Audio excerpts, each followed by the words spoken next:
મોરબી ખાતે ધ્રાંગધ્રા શાખા નહેર પાવડિયાળીથી નવા સાદુલકા અને હરિપર ધ્રાંગધ્રા બ્રાન્ચની D32 માઇનોરની કેનાલનું રિપેરિંગ કામ છેલ્લા ઘણા સમયથી અધૂરું છે।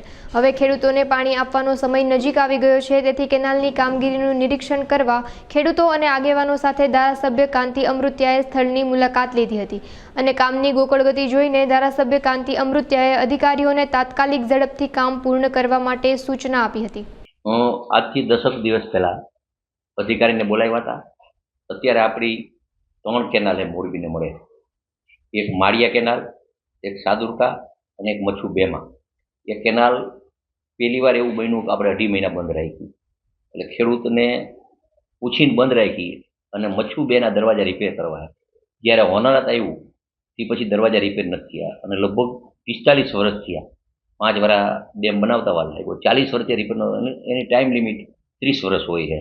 એટલે એ અત્યારે લગભગ 20 તારીખ સુધીમાં 15 કરોડના ખર્ચે એ દરવાજા રિપેર થઈ જાય, તો એના હારે જે કેનાલ રિપેર કરવાની એની કામગીરી થોડીક ઠંડી હતી।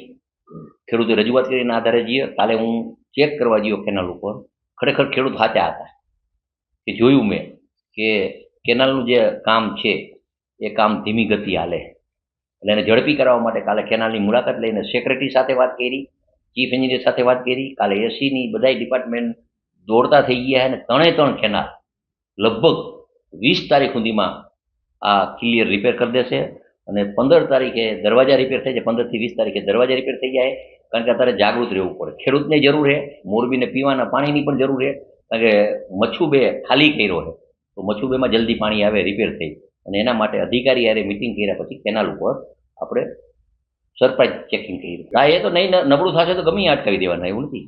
કોઈ પણ મોરબી જિલ્લામાં અમારા રાજ્યના મુખ્યમંત્રી ચોખ્ખી સૂચના આપી છે કે નબળું કામ થવા નહીં દેવાનું, પ્રજાના પૈસા છે, કામ સારું થવું જોઈએ। કોઈ પણ સરકારી એક કામ નહીં, કેનાલ નહીં, કોઈ પણ કામ નબળું થાય, માધ્યમ આપને પણ કહું છું કે તમે પણ અમારું ધ્યાન દોરજો, ક્યાંય પણ નબળું કામ થાય તો અમારું ધ્યાન દોરજો, પ્રજાના પૈસાનો પૂરેપૂરો ઉપયોગ થાય। અને રાજ્યના મુખ્યમંત્રી ચોક્કસ મિટિંગમાં કીધું હોય કે તમારી જ જવાબદારી એ તમે તમારા વિસ્તારમાં સારું કામ કરાવો।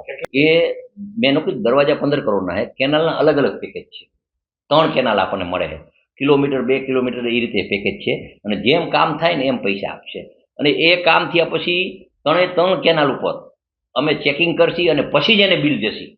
આવતી 20 તારીખ સુધીનું આપણે કીધું છે, 20 તારીખ સુધીમાં કામ ચાલુ થઈ જાય અને 17, 18 તારીખે પાણી છોડતી, એટલે આપણને આવતા ઢાંકીથી પાણી આવે આપણને, એટલે 150 કિલોમીટર આગળ બધાય પાય, એટલે આવતા આપણને અઠવાડિયું લાગે, એટલે આપણને અહીંયા લગભગ 25 થી 28 વચ્ચે પાણી અહીંયા મળી જાય। કેનાલ આજે વર્ષોથી થઈ, કોઈથી બંધ કરીને રિપેર નથી કરી, એટલે કેનાલમાં કોઈ માનો કે બખોલા પડી ગયા હોય, કોઈ તૂટી ગયું હોય, કોઈ સાયફન સાફ કરવાનું હોય, કોઈ ઉપરથી દિવાલ પડી જાય, કાયમી પાણી હાલતું હોય, એટલે જે બીજું કોઈ એના સાયફન હોય, સાયફનની દિવાલ તૂટી ગઈ હોય, હવે આવું નાનું મોટું કામ હોય, ઝીણું કામ હોય, કામ અઘરું હોય કરવું।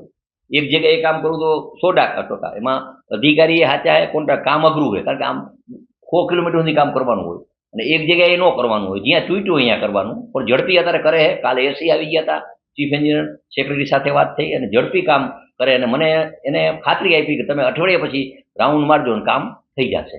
એ મૂળ થોડીક કોન્ટ્રાક્ટરની ભૂલ થઈ છે, અધિકારી પણ શીખાયું કે મેં એમ કીધું જે તમારે કામ કરવાનું હોય ખોદીને કરતા જાઓ, એટલે એ સિસ્ટમ એને પકડાવી દીધી છે। 3 કિલોમીટર સુધી તોડી નાખ્યું હતું, 20 દિવસ થયા। એટલે આવું ન કરો, તમે 100 ફૂટ 200 ફૂટ જે કરવાનું હોય એ પહેલાં કરો, તોડીને એને કરતા જાઓ ને એનો કચરો બહાર કાઢતા જાઓ, એ કચરો કેનાલમાં ન રહેવા દેતા।